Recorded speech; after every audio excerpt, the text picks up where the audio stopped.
There have been many revolutions over the last century, but perhaps none as significant as the longevity revolution.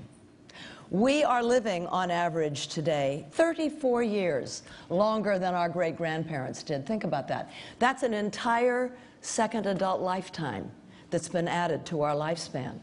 And yet, for the most part, our culture has not come to terms with what this means. We're still living with the old paradigm of age as an arch. That's the metaphor, the old metaphor. You're born, you peak at midlife, and decline into decrepitude.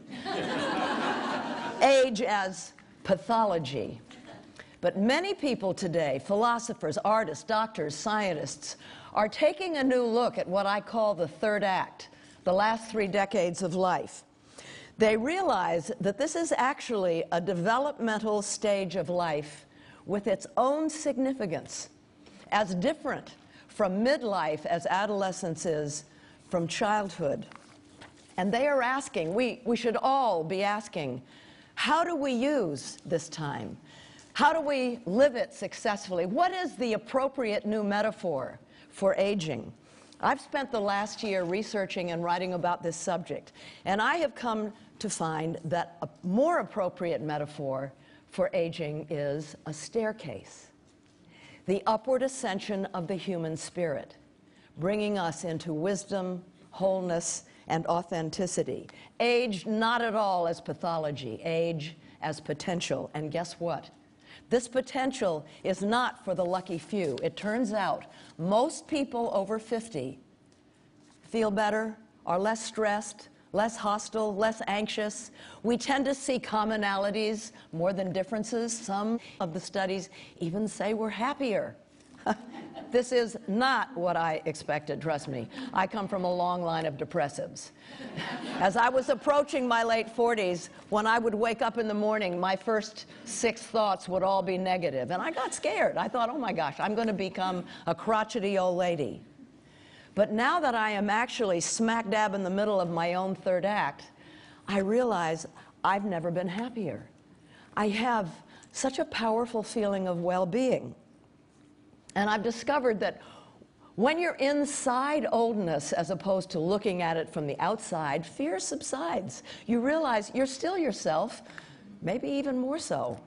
You know, Picasso once said, it takes a long time to become young. I don't want to romanticize aging. Obviously, there's no guarantee that it can be a time of fruition and growth. Some of it is a matter of luck. Some of it, obviously, is genetic. 1/3 of it, in fact, is genetic, and there isn't much we can do about that. But that means that 2/3 of how well we do in the third act, we can do something about. We're going to discuss what we can do to make these added years really successful and use them to make a difference. Now, let me say something about the staircase, which may seem like an odd metaphor for seniors, given the fact that many seniors are challenged by stairs, myself included. As you may know, the entire world operates on a universal law, entropy, the second law of thermodynamics. Entropy means that everything in the world, everything is in a state of decline and decay, the arch. There's only one exception to this universal law, and that is the human spirit, which can continue to evolve upwards, the staircase, bringing us into wholeness, authenticity, and wisdom. And here's an example of what I mean. This upward ascension can happen even in the face of extreme physical challenges. About 3 years ago, I read an article in the New York Times. It was about a man named Neil Selinger, 57 years old, a retired lawyer, who had joined the writers group at Sarah Lawrence, where he found his writer's voice. 2 years later, he was diagnosed with ALS, commonly known as Lou Gehrig's disease. It's a terrible disease. It's fatal. It wastes the body, but the mind remains intact.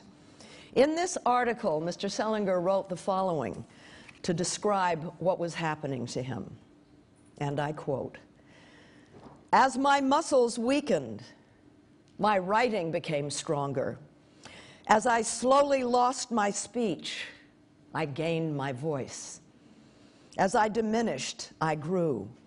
As I lost so much, I finally started to find myself." Neil Selinger, to me, is the embodiment of mounting the staircase in his third act. Now, we're all born with spirit, all of us, but sometimes it gets tamped down beneath the challenges of life, violence, abuse, neglect.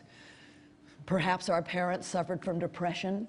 Perhaps they weren't able to love us beyond how we performed in the world. Perhaps we still suffer from a psychic pain, a wound. Perhaps we feel that many of our relationships have not had closure, and so we can feel unfinished. Perhaps the task of the third act is to finish up the task of finishing ourselves. For me, it began as I was approaching my third act, my 60th birthday. How was I supposed to live it? What was I supposed to accomplish in this final act? And I realized that in order to know where I was going, I had to know where I'd been.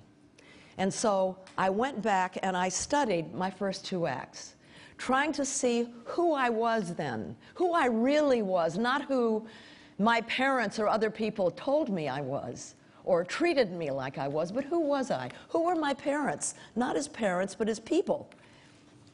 Who were my grandparents? How did they treat my parents? These kinds of things.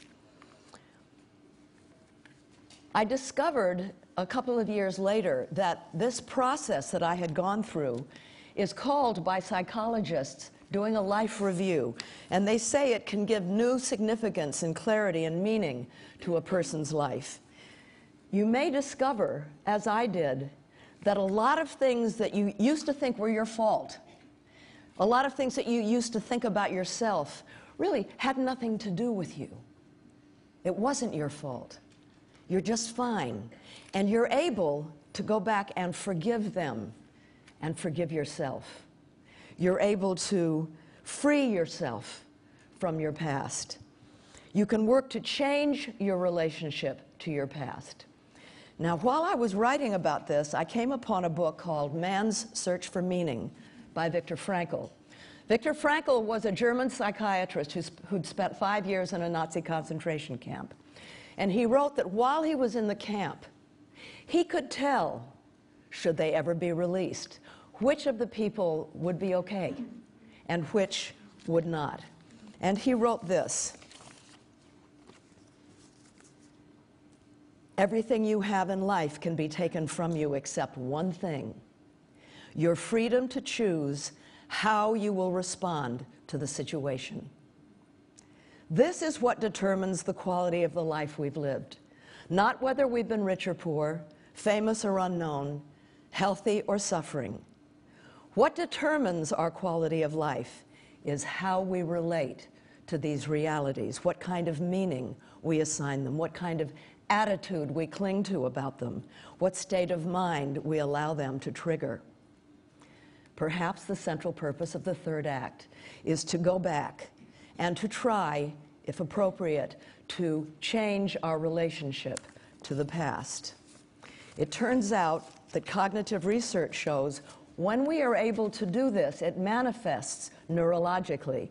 Neural pathways are created in the brain. You see, if you have, over time, reacted negatively to past events and people, neural pathways are laid down by chemical and electrical signals that are sent through the brain. And over time, these neural pathways become hardwired. They become the norm, even if it's bad for us because it causes us stress and anxiety. If, however, we can go back and alter our relationship, revision our relationship to past people and events, neural pathways can change. And if we can maintain the more positive feelings about the past, that becomes the new norm. It's like resetting a thermostat. You know, it's not having experiences that make us wise. It's reflecting on the experiences that we've had that makes us wise and that helps us become whole, brings wisdom and authenticity. It helps us become what we might have been. Women start off whole, don't we? I mean, as girls, we're feisty. Yeah, who says? We have agency. We are the subjects of our own lives. But very often, many if not most of us, when we hit puberty, we start worrying about fitting in and being popular. And we become the subjects and objects of other people's lives. But now, in our third acts, it may be possible for us to circle back to where we started and know it for the first time. And if we can do that, it will not just be for ourselves. Older women are the largest demographic in the world. If we can go back and redefine ourselves and become whole, this will create a cultural shift in the world. And it will give an example to younger generations so that they can reconceive their own lifespan. Thank you very much.